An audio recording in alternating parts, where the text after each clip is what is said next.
मुख्यमंत्री पुष्कर सिंह धामी ने Amazon India के ई मार्केटिंग पोर्टल पर हाउस ऑफ हिमालयाज की लॉन्चिंग की। सचिवालय में आयोजित कार्यक्रम में मुख्यमंत्री की उपस्थिति में उत्तराखंड के umbrella brand house of Himalayas और अमेजॉन इंडिया के बीच एमओयू हस्तांतरित किया गया।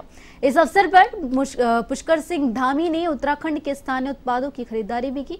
मुख्यमंत्री ने कहा कि प्रधानमंत्री नरेंद्र मोदी ने दिसंबर में इन्वेस्टर्स समिट में हाउस ऑफ हिमालयाज ब्रांड की लॉन्चिंग की थी। उन्होंने कहा कि इस ब्रांड को लॉन्च करने का उद्देश्य प्रदेश के स्थानीय उत्पादों को वैश्विक स्तर पर पहुंचाना है। मुख्यमंत्री ने सचिव ग्राम्य विकास को निर्देश दिए हैं कि इस ब्रांड में विभिन्न उत्पादों की जीआई टैगिंग वाले उत्पाद, ऑर्गेनिक उत्पाद, खाद्य उत्पाद, संगत उत्पाद को कैटेगराइज कर उनकी कैटेगराइज ब्रांडिंग की जाए।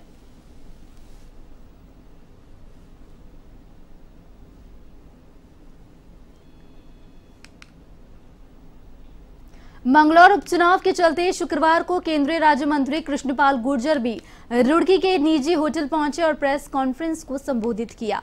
इस दौरान उन्होंने भाजपा प्रत्याशी करतार सिंह भड़ाना को लेकर कहा कि वह जीतने वाले प्रत्याशी हैं और इस बार वह मंगलौर विधानसभा से चुनाव जीतकर इतिहास बनाने वाले हैं। उन्हें सर्व समाज का वोट मिलने जा रहा है।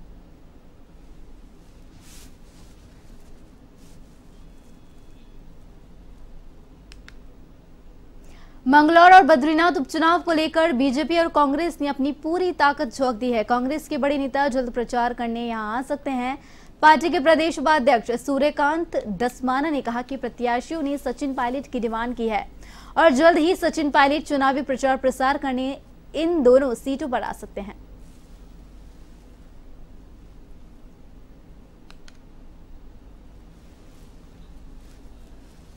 और वहीं एसडीआरएफ के सेना नायक मणिकांत मिश्रा ने शुक्रवार को ऋषिकेश के तमाम गंगा घाटों का निरीक्षण किया। भारी बारिश का रेड अलर्ट जारी होने के बाद एसडीआरएफ भी एक्शन में नजर आ रहा है। वहीं किसी भी आपातकालीन स्थिति से निपटने को तैयार रहने के लिए भी कहा गया है। बता दें कि मौसम विभाग ने अगले 3 दिन उत्तराखंड में भारी बारिश का रेड अलर्ट जारी किया है। भारी बारिश के चलते गंगा का जलस्तर तेजी से बढ़ने की भी आशंका जताई गई है, तो वही इसलिए एसडीआरएफ ने गंगा तटों पर अभी से मोर्चा संभाल लिया है, जिसे किसी भी प्रकार की जनहानि होने से रोका जा सके या आपातकालीन स्थिति में तत्काल रेस्क्यू अभियान चलाया जा सके।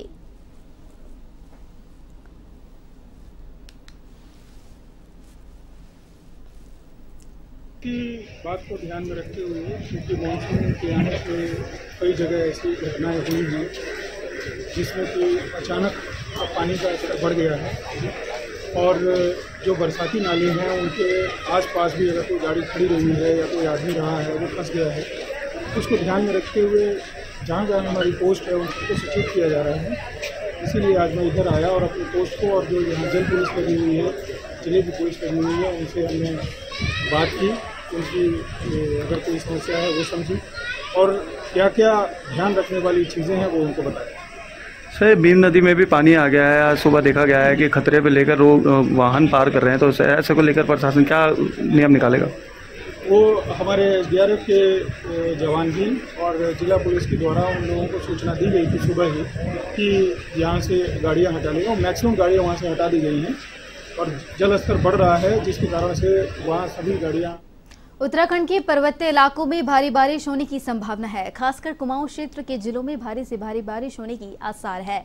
मौसम विज्ञान केंद्र की ओर से कुमाऊं में बिजली चमकने और तेज गरज के साथ भारी बारिश होने का रेड अलर्ट जारी किया गया है, जबकि देहरादून, पौड़ी, टिहरी और हरिद्वार जिले में कहीं कहीं भारी से भारी बारिश का ऑरेंज अलर्ट भी जारी किया गया है।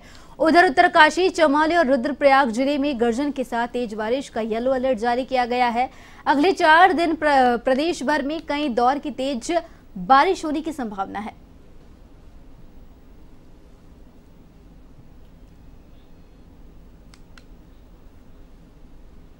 हल्द्वानी में मौसम विभाग के पूर्व अनुमान के मुताबिक रेड अलर्ट जारी किया गया है। आज सुबह से ही लगातार मूसलाधार बारिश जो है जारी है। वहीं भारी बरसात के चलते गोला नदी का जलस्तर भी बढ़ रहा है। गोला बैराज से सबसे ज्यादा पानी सिंचाई विभाग की नहरों के माध्यम से डिस्चार्ज किया जाता है। हल्द्वानी सहित लालकुआं के निचले इलाकों में जल भराव की स्थिति भी पैदा हो गई है। सिंचाई विभाग के अधिशासी अभियंता बीसी नैनवाल का कहना है कि भारी बरसात के चलते पानी का ओवरफ्लो इतना ज्यादा है कि सिंचाई विभाग की नहरें भी क्षतिग्रस्त हो रही है, जिससे जलभराव की स्थिति पैदा हो रही है।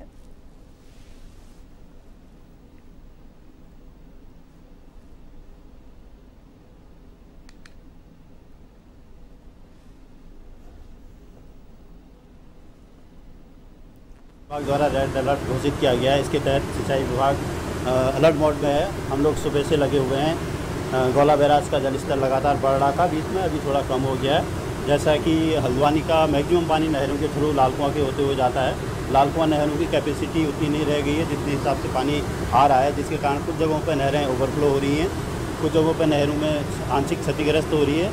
जहाँ जहाँ भी नहरें ओवरफ्लो हो रही है, आंशिक क्षति हो रही है, उनको तुरंत ठीक करवाया जा रहा है। अस्थायी व्यवस्था के तहत मशीन लगवा के साफ करवाया जा रहा है। पौड़ी के विभिन्न क्षेत्रों में लगातार भारी बारिश हो रही है। चौपट खाल विधानसभा क्षेत्र के सुकई गांव के आसपास हो रही भारी बारिश से मलबा लोगों के घरों के अंदर घुसने लगा है। 22 मई को ओलावृष्टि और बादल फटने से बिजली, पानी और सड़कों को नुकसान पहुंचा है। बारिश से उनके गांव के कई घरों में मलबा चला गया, जिससे ग्रामीणों को खासी समस्याओं का सामना करना पड़ रहा है। जिलाधिकारी पौड़ी आशीष चौहान ने कहा कि इस संबंध में क्षेत्र के एसडीएम को मौके पर जाकर वास्तविक स्थिति का आंकलन करने के निर्देश दिए गए हैं।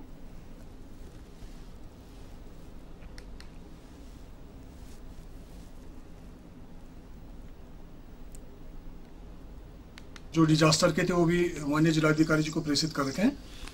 लेकिन मेरा निवेदन है कि आप प्रत्येक ग्राम पंचायत में, विशेषकर सुकई जो ग्राम पंचायत है और जो कुंजोली का एक तोक है और उसी में गुडेलखिल गांव है और फरसाड़ी का पूरा बाजार है, इसके लिए कम से कम 50 लाख रुपए प्रत्येक नाले की ट्रीटमेंट के लिए 50 लाख रुपए सुकई ग्राम पंचायत के अंदर जो भी ड्रेनेज है, जो भी फ्लड आ रहा है, हमने कल देखा कि वो फिर पूरा उसी तरह से पहले के प्रारूप में जहाँ जहाँ पे वो पानी गया था वहाँ पे पूरा पानी निकल के आ गया।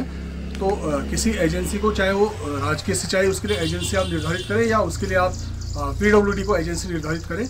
मेरे ख्याल में चूँकि मई के महीने में जो आपदा आई थी तो उसमें हम लोगों ने उसी टाइम में इमीडिएटली रिस्पांस भी किया था और फिर उसके बाद में जो रिकंस्ट्रक्शन वर्क है उनके लिए कुछ पैसा भी सेंक्शन किया गया और एसडीएमएफ में भी उनके प्रपोजल्स लिए जा रहे हैं। तो वहाँ के एसडीएम को निर्देशित किया गया, बिरोखाल एसडीएम को, कि वो कंटिन्यूसली इस पर नज़र बनाए रखें और यदि कहीं पर भी इंटरवेंशन की आवश्यकता है तो तत्काल आपदा कंट्रोल रूम और अभी वर्तमान में डीडीएमओ भी वहीं पर भ्रमण के लिए।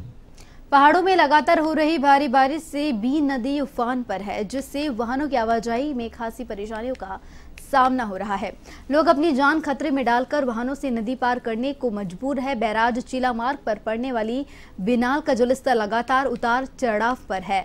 इस रास्ते से प्रतिदिन सैकड़ों वाहन हरिद्वार के लिए आवागमन करते हैं, जबकि यमकेश्वर प्रखंड को भी यही रास्ता ऋषिकेश हरिद्वार से जोड़ता है। नदी के उफान पर आने वाले वाहन सवार लोगों की परेशानियां बढ़ गई है। पहले भी कई बार इस नदी में जलस्तर बढ़ने से हादसे हो चुके हैं। प्रशासन के दफ्तरों पे पुल बनाने की फाइल धूल फांक रही है, जिसका खामियाजा हर बरसात में हजारों लोगों और पर्यटकों को भुगतना पड़ता है।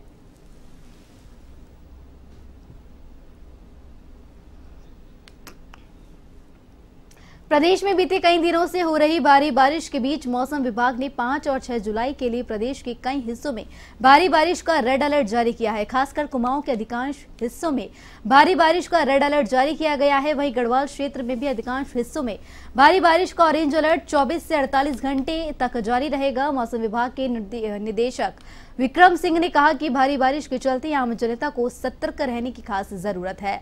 हालांकि मौसम विभाग के मुताबिक 7 जुलाई से बारिश में कमी दर्ज होने की आशंका है।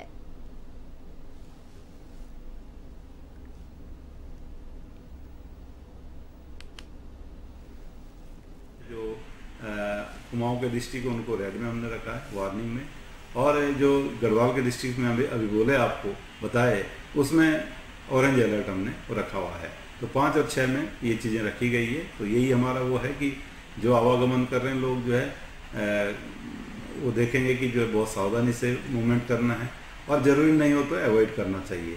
इसी तरह जो नदी नाले उसमें पानी का स्तर बढ़ेगा और उसकी वजह से कहीं ना कहीं जो आसपास लोग रहते हैं उनको काफ़ी सतर्क रहने की ज़रूरत है या उनको सेफ जगह में रहना चाहिए, चले जाना चाहिए। भारी बरसात को देखते हुए उत्तराखंड सरकार अलर्ट मोड पर है। कुछ क्षेत्रों में रेड अलर्ट घोषित कर दिया गया है। मुख्यमंत्री पुष्कर सिंह धामी के निर्देशन पर आपदा सलाहकार समिति के उपाध्यक्ष विनय रोहेला कुमाऊं क्षेत्र में 3 दिवसीय दौरे पर गए हैं। उधम सिंह नगर में आपदा प्रबंधन की बैठक के बाद जसपुर काशीपुर क्षेत्र का सिंचाई विभाग हरकत में आ गया है और आपदा से निपटने की कवायद शुरू कर दी गई है।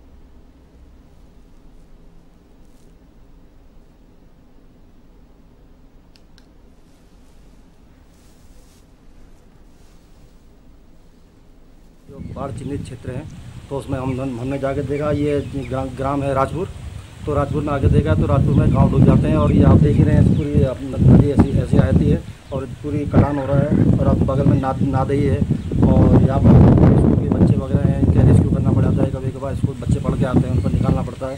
तो हम पहले से तैयारी में लगे पड़े हैं और जितने भी हमारे उपकरण हैं, आपदा के उपकरण हैं, सब तैयारी हालत में रखे हुए हैं और कहीं ऐसी घटना न घटे, इसलिए पहले से ही इसकी तैयारी। इन पर भी मैंने अपने पास से खुद कंप्लेन की थी। उसको देखते हुए पिछले वर्ष एक वर्ष से पिछली बरसात पूरी बीतने के बाद भी साल भर से इस पर कोई काम नहीं हुआ। ये गिनती के ब्लॉक इसमें लगे हैं, इसके लिए भी बोला गया था पर कभी तक कोई इस पर कार्रवाई नहीं हुई है। कल पानी एक बार नदी में आने के कारण फिर दोबारा से कट्टा मट्टी भरनी शुरू कर दी है, जो इसका स्थायी रूल नहीं है। और हमारे जो पूर्व विधायक डॉक्टर शैलेंद्र मोहन सिंघल जी हैं, उन्होंने सिंचाई विभाग से एनओसी मांगी थी कि ट्यूबवेल हम अपने पास से लगवा देंगे, एनओसी नहीं दी। वो बोले कि हम काम कराएंगे और अभी तक इस पर काम की कोई कार्रवाई नहीं हुई है। सिंचाई विभाग की बहुत बड़ी ढिलाई है, पूरे वर्ष सूखा होने के कारण भी इस पर काम नहीं हो पाया है और अब दोबारा में बरसात सिर पे है और नदी का तेज बहाव होने के कारण ये तो टूट ही जाना है। बार बार विशेष रूप से बोला जा रहा है। फिर भी जो है चीनी मिल हमारी नीचे है, सारे किसानी तो क्षेत्र हमारा चीनी मिल पर डिपेंड है, फिर भी इस पर कार्रवाई नहीं हो पाती। उत्तराखंड की 2 विधानसभा में हो रहे उपचुनाव को और हाल ही में संपन्न हुए लोकसभा चुनाव के बाद बीजेपी प्रदेश स्तरीय कार्यशाला का आयोजन करने जा रही है। यह कार्यशाला देहरादून में 14 और 15 जुलाई को आयोजित की जाएगी। कार्यशाला में जहां आगामी कार्यक्रमों की रूपरेखा तय की जाएगी, वहीं सभी 5 लोकसभा सीटों पर जिताने के लिए प्रदेश की जनता का आभार भी व्यक्त किया जाएगा। इस बात की जानकारी प्रदेश मीडिया प्रभारी मनवीर सिंह चौहान ने दी है। साथ ही उन्होंने कहा कि इसमें राहुल गांधी के खिलाफ निंदा प्रस्ताव भी पारित किया जाएगा, क्योंकि संसद में उन्होंने हिंदू समाज का अपमान किया है।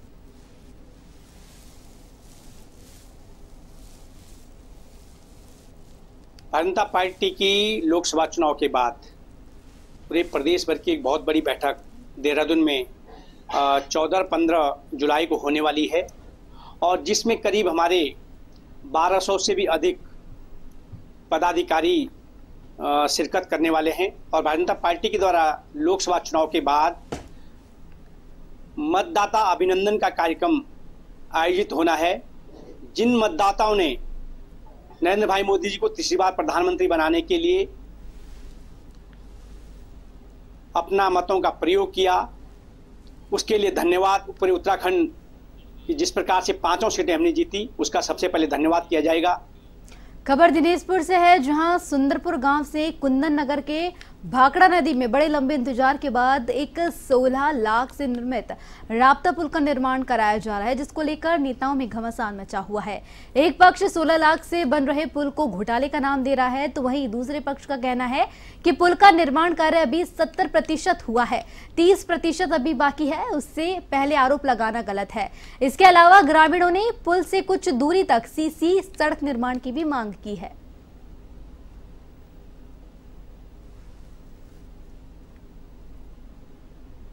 ये जो पुल बन रहा है, कोई ऋषभ बटरा नाम का कॉन्ट्रैक्टर है और यहाँ के नेता के कॉन्ट्रैक्ट में है और यहाँ के नेता बारंबार जो करते हैं वो सुंदरपुर की जनता को ठगने का काम करते हैं। सुंदरपुर के लोग असहाय नहीं है। सबसे जागरूक गांव अगर कोई है तो वो सुंदरपुर है और सुंदरपुर के लोगों को दिख रहा है कि 16 लाख रुपए कहाँ लगा है।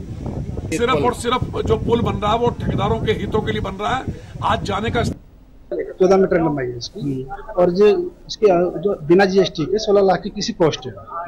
तो इसमें जो हमारे पास क्या है कि दोनों इस साइड में 14 मीटर ब्लॉक बनेंगे और 6 मीटर तक हम सीसी वर्क रखा है एस्टीमेट में, दोनों साइड है।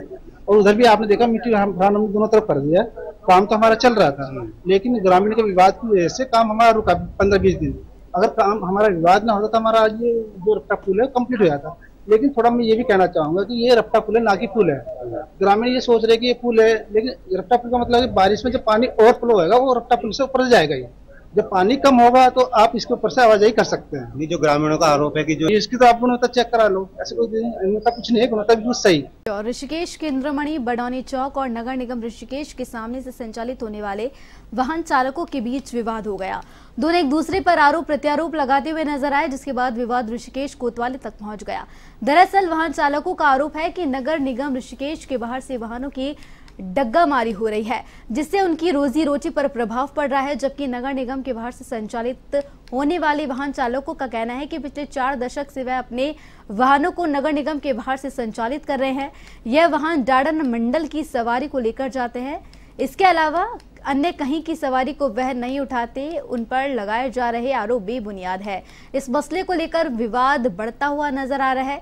इसके निस्तारण को लेकर अब दोनों पक्ष ऋषिकेश कोतवाली पहुंचे हुए हैं, जहां पुलिस दोनों पक्षों की बातों को सुनकर उनका समाधान करने का प्रयास कर रही है। फिलहाल अभी दोनों पक्षों को ये समस्याओं का समाधान नहीं हुआ है।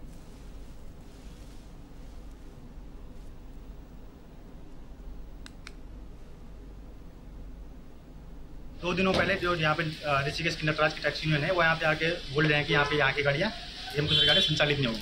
लेकिन जो टैक्सी यूनियन का जो मानक होता है, जो एरिया होता है, इनका जो एरिया है नटराज से ये जो 1 किलोमीटर की परिधि में अपने जो सवारी है इनको उठा सकते हैं। दूसरी बात यहाँ पे ये लोग बोल रहे हैं कि अभी अंदर हमारी कुछ सहमति बनी थी कि 2 गाड़ियाँ यमकेश्वर की चलेंगी यहाँ पर, 1 गाड़ी नीलकंठ के इनकी चलेगी, लेकिन इस चीज़ पर भी लोग सहमति नहीं दे रहे हैं। इस हिसाब से तो हमारा ये कहना है कि अगर ये लोग इस बात को नहीं मानते हैं किसी भी तरह से, तो हम इन लोगों को नीलकंठ भी हम लोग नहीं आने देंगे। ये लोग आएँ और गरुड़ चट्टी में अपनी सवारियाँ उतारें, वहाँ से जो हमारे यमकेश्वर के जो वाहन चालक हैं वहाँ से नीलकंठ की सवारी उठाएंगे और फिर नीलकंठ छोड़ेंगे। अगर ये लोग हमको इस तरह से यहाँ पे काम नहीं करने देंगे। मामला यह है कि हम नगर निगम के बाहर जो गाड़ियाँ लगती है अवैध तरीके से पार्किंग हो रही है, वो लोग नीलकंठ की सवारी ढो रहे हैं, इधर से हरिद्वार भी ढो रहे हैं, दाएँ बाएँ ढो रहे हैं। जब हम लोग उन लोगों को साथ कुछ वार्ता करने की कोशिश करें तो वो वार्ता करने को तैयार नहीं हुए हैं। अगर वार्ता कर भी रहे हैं तो वो किसी बात को मानने के लिए तैयार नहीं है। जबकि हमारी संस्था ऋषिकेश एसोसिएशन ऋषिकेश के नाम से रजिस्टर्ड है और ऋषिकेश में प्रथम अधिकार रजिस्टर्ड होने के नाते हमारा है। और ये लोग अन्य जगहों से किसी क्षेत्र पंचायत को ला रहे हैं, जिला पंचायत को ला रहे हैं, जबकि इनका अपना संस्था का रजिस्ट्रेशन खत्म हो चुका है। पौड़ी जिले के श्रीनगर तहसील के अंतर्गत रामपुर में चल रही ऋषिकेश कर्णप्रयाग रेल परियोजना की देवप्रयाग से जनासू टनल 8 में ग्रामीणों के कार्य बाधित के दौरान 7 मजदूर टनल के अंदर फंसे रहे। दरअसल टनल के अंदर आवश्यक सेवाओं में काम करने वाले मजदूरों की रात की शिफ्ट खत्म होने के बाद दूसरे मजदूरों को उनकी जगह काम करने के लिए जाना था। ग्रामीणों ने कार्य बाधित करने के दौरान शिफ्ट बदल नहीं पाई और मजदूर टनल के अंदर 2 घंटे तक फंसे रहे।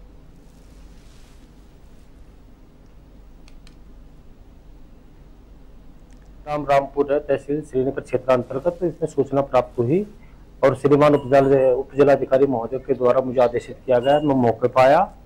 यहाँ एलएनटी का जो हमारा रेल सुरंग का निर्माण कार्य चल रहा, उसमें 8 मजदूर जो आवश्यक सेवा के व्यक्ति थे अंदर थे, फिर उनको सुरक्षित रूप से बाहर निकाल लिया गया और सब लोग सुरक्षित है बाहर। ऐसा संज्ञान में आया था कि अंदर काम कर रहे हैं और बाहर ग्रामीणों के द्वारा जो है धरना प्रदर्शन किया जा रहा, कोई अप्रिय घटना ना घट जाए उस दृष्टिकोण से उन लोगों को हमने बाहर सुरक्षित। दिक्कत क्या हो रही है, हमारे सारे मकान फट गए। मकान से हम जब प्लास्टिक होते हम सब बाहर आ जाते हैं और हमको इतने महीनों से ये शासन दिया, हमें आपको मकान बना के देंगे, ये देंगे, सो देंगे, चलो और चीज की बात हम मान, पर लेकिन इन्होंने आज हम कितने दिन हो गए हम यहाँ। नारसन में पहुंचे करतार सिंह बड़ाना को 14 गांवों के जाटों ने मिलकर समर्थन का ऐलान किया। साथ ही उन्हें पगड़ी पहनाकर सम्मानित भी किया गया। इस कार्यक्रम में पूर्व कैबिनेट मंत्री स्वामी यतीश्वरानंद और रुड़की के विधायक प्रदीप बत्रा भी मौजूद रहे। साथ ही जाट समुदाय के बड़े बुजुर्ग भी इस कार्यक्रम में मौजूद रहे। कार्यक्रम के बाद करतार सिंह बड़ाना ने कहा कि वह खुद जाटनी के बेटे हैं और इस वक्त जाटों ने उन्हें समर्थन दे दिया है। मैं खुद भी तो जाट समाज का हूँ भाई, तो अपने बेटे को ही देंगे समर्थन और किसे देंगे।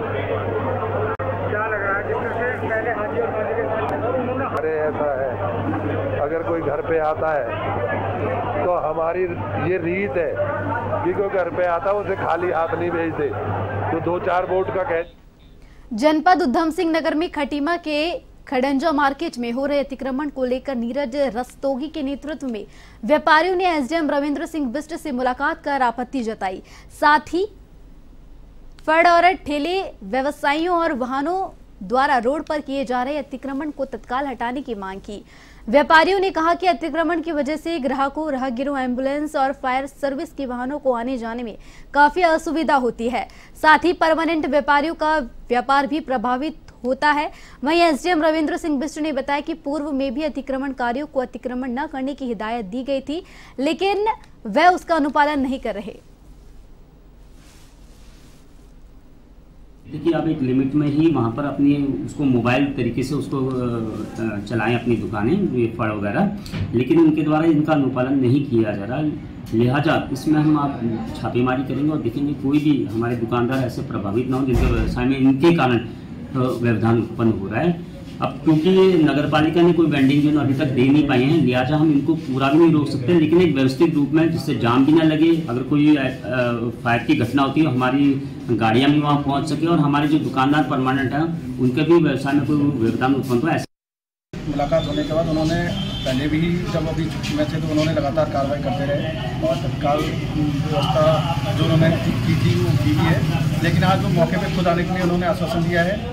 और चूँकि एचएम साहब ने ये कहा कि अभी तक वेंडर जोन की व्यवस्था सरकार और नगर पालिका की तरफ से नहीं हो पाई है, इसमें उन फल व्यवसायी हैं या ठेले व्यवसायी हैं उनके विषय में सोचेंगे, लेकिन व्यवस्थित रूप से कार्रवाई होगी जिसमें व्यापारियों को और ग्राहकों को किसी प्रकार की कोई दिक्कत ना हो। और आवागमन उस रोड में ऐसा रहेगा खड़ंजा मार्केट में कि पुलिस की जिप्सी हो, चाहे वो फायर ब्रिगेड हो, चाहे एम्बुलेंस हो, वो भी अपना आना जा। नई कानून व्यवस्था को लेकर उत्तराखंड में काफी उत्साह देखा जा रहा है। 1 जुलाई से 3 नए कानून लागू हो गए हैं।